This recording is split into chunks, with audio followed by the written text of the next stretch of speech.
With only one episode left and a murder at the end of the world, I thought it would be fun to look at all the fan theories out there on Reddit and the comment sections of these YouTube videos that I've been putting out. It'll be very interesting to see if anybody is right once the finale launches, and if you're watching this after the finale, it'll still be interesting to see if any of these were right. Let's jump over to Reddit. All right, so I'm looking at the top posts of all time. Most of them are within the last week or so since these last couple episodes have come out, and this first one is very interesting. So it's about this thing called EPR, which is like a type of surgery where all of the blood in a person's body is replaced with saline, and it puts them into this like coma state, and their like brain activity just like completely stops. And the surgical team has 2 hours to fix their injuries before they're warmed back up and their hearts restarted. I'm not gonna read this entire theory to you and absolutely everything this person says, but basically what they're theorizing is that Darby was shot whenever they found the Silver Doe killer, and that she's in this surgery where they're removing the bullet from her brain or something like that. They go on to talk about how there's weird time stuff going on in the show, like Ray says the retreat's in 2 weeks and then just randomly 3 days later she's on a plane. I didn't go back and look at the first episode. I don't know that they specifically said like 3 days later. I think it just progressed really quickly from the Ray conversation to the time she was on the flight. As this comment brings up, I think a lot of people, myself included, would be pretty upset. Not necessarily upset, but like it would be a bummer if the whole show was just like a simulation or AI or dream. Simulation AI would be one thing, but if it was just like a dream, that would be a major bummer. But this would be a very interesting and new approach to that type of thing. So I wouldn't be totally upset by this, but I'm not sure I'm buying it. You'll have to let me know what you think of this one. All right, moving on. This sub every time. Guilty. All right, I'm disappointed. All right, so this person is disappointed that the story seems to not be like as deep as everyone's theorizing, and there's not all this meta-analysis that should be going on, and it really is like a straightforward murder. If that's the case, they're saying they don't understand this list. So the lack of programming events at this super important conference, I would say it's probably because someone was murdered like the first night, and then someone else was murdered. Like, I know Andy's like, we need to still have the retreat, but the fact that like people keep dying, it kind of makes sense to me that they're not like, all right, let's go to the computer room and start hacking or whatever.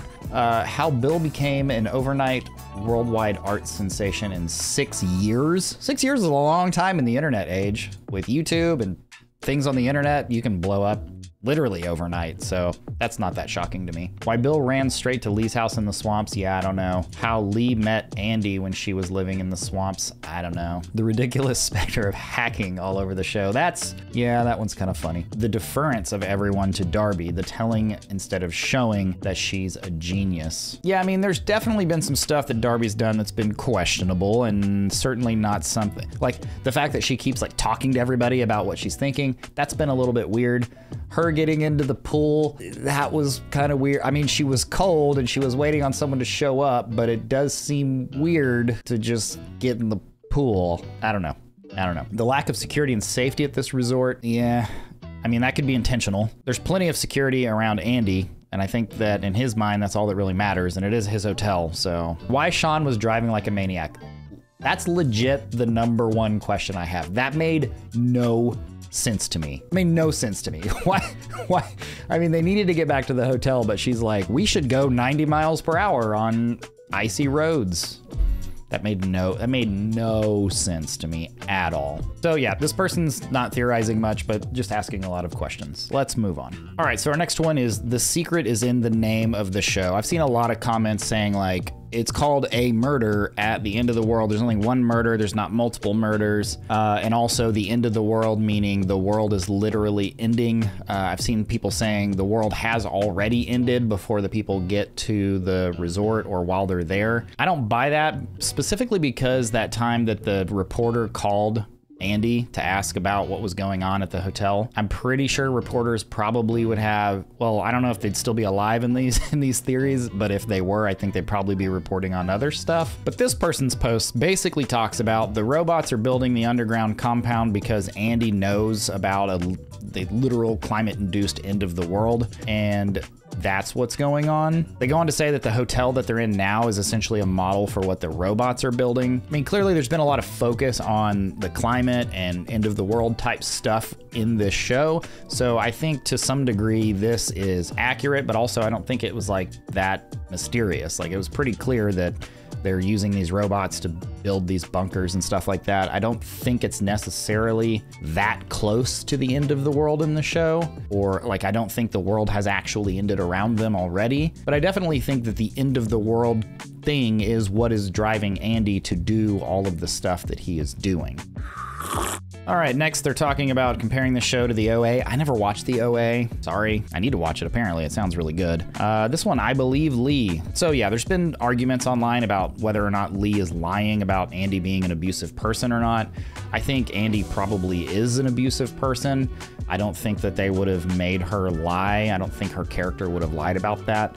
Now, she could be hiding something else, which is kind of what this person says and what they're saying in the comments. This person, along with a lot of people, think that Ray is using Zoomer with the helmet, had him go into Bill's room pretending to play some game or something, and Ray had Zoomer kill Bill. And then Lee has been the one behind everything else happening because she didn't want Darby to find out that Zoomer was the one that did that.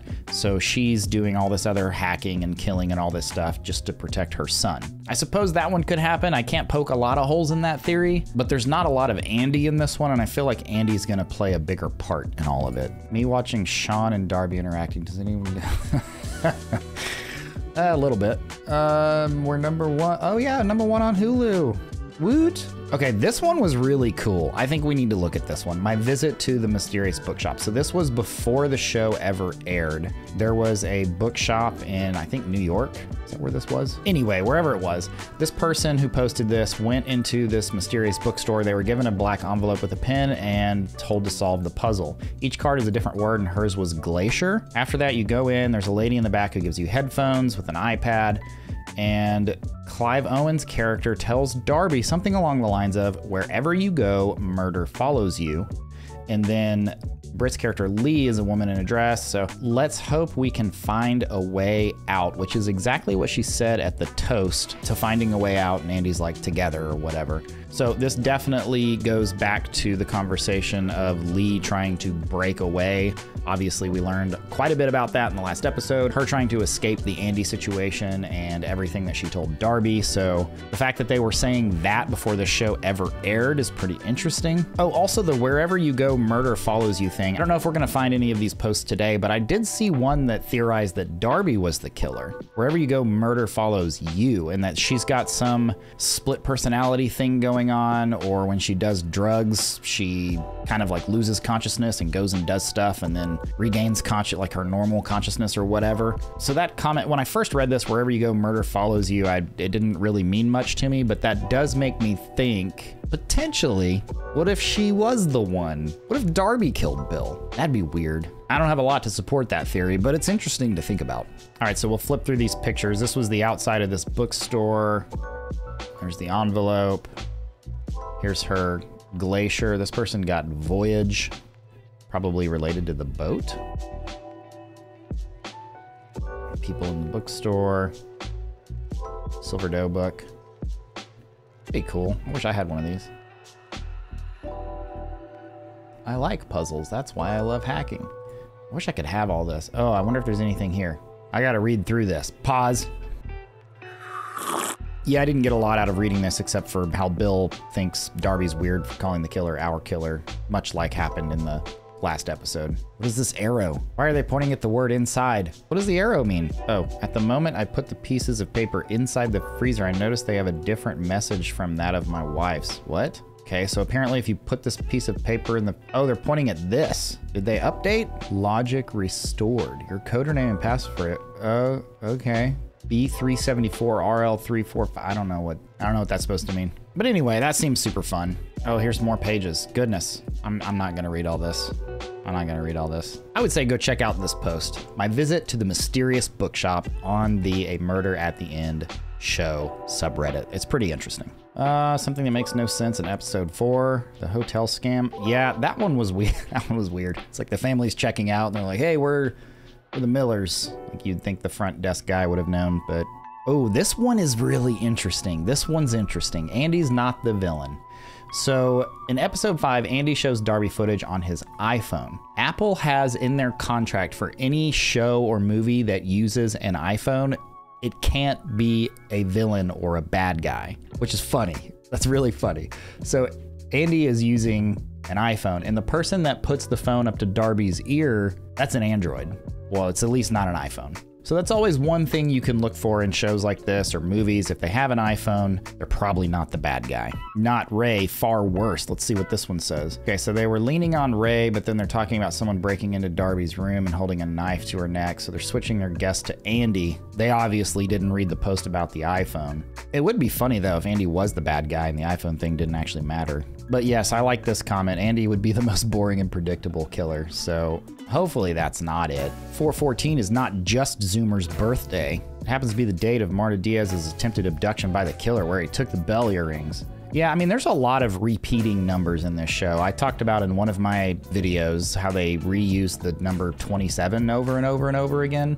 So I don't know what that's all about. It could go back to the very first theory that we read, that Darby's in some weird coma thing, and I don't know. I don't know why they're repeating all these numbers over and over again. Before we leave Reddit, I do want to look at one more thing. It's actually not in the top posts, but it's something I've been thinking about and I can't stop thinking about. So there's a book called The Echo Wife, and this book is on Darby's shelf in the first episode when Ray is outside her apartment and he's like, hey, you need to let me up. And there's like sounds of knocking at the door and doorbells and stuff like that, and she doesn't know where it's coming from, and the camera goes and shows the speakers on her shelf. Well, this book right here is called The Echo Wife, and there's a lot of books here, and you could look into all of them and probably deduce a lot of different things and try to come up with different theories based on these books. This one is very interesting. So what they talk about in this post, and I did a little bit of research on this myself, I almost made an entire video specifically dedicated to this theory because I love it so much. So the book is about a brilliant award-winning female scientist who works in cloning, and her husband steals her tech to clone her without her knowledge or permission. He's basically trying to create his ideal wife. He ends up leaving his actual wife and living with this clone, and then one day the clone calls the actual person and is like, hey, I need you to come over and help me with something, and she gets over there, and the clone reveals that she had killed the husband out of self-defense. Haven't read the book, but that would lead me to believe that the husband was abusive. So the wife has to help the clone cover up the murder, and additionally, the wife and clone discover that the husband had cloned the wife multiple times and had murdered all previous clones. This is a super interesting theory, and I've seen a couple posts on the subreddit about how there's multiple Lees in this resort. In the very first episode, Darby walks by a room on her floor with Lee like cleaning up a broken vase or something, and then literally like 2 minutes later, a very put together, nicely dressed, hair all fixed up and everything, Lee enters the dining room, and it just seemed impossible for her to go from how she was looking 2 minutes earlier to that. So I think this is a very interesting theory if cloning does exist. And there's been a couple times in the show where Andy's like, there's my wife. That was one of them. In that scene at dinner, he says, here's my wife or whatever. And then in the last episode, the door opens and he says, there's my wife. It makes me think that there's the one real Lee, and then there's different Lees on different levels of the hotel. In fact, to take this theory a little bit further, remember that Darby was swabbed before she got on the airplane. That would lead me to believe that everyone was swabbed when they got onto the airplane. So maybe Andy has some tech where he can clone people, and every level of the hotel has different clones of each person, and maybe different things are playing out on each level. I wouldn't hate it if that was how things ended in this show. You'll have to let me know what you think of this one as well. All right, let's jump over to YouTube. I've got my last 5 videos, the first one being episodes 1 and 2, since they released those in the first week. And we're just gonna look through a few of these top comments. Oh look, they're talking about the swabbing. Suggests that Darby's being prepped so that her dreams and memories focus on traumatic events. Darby has taken pills twice. There has been a lot of drugs happening in both present and past memories. Going back to that thing I said earlier where I wonder if Darby's got some weird like split personality thing where she becomes a completely different person when she's on drugs or something.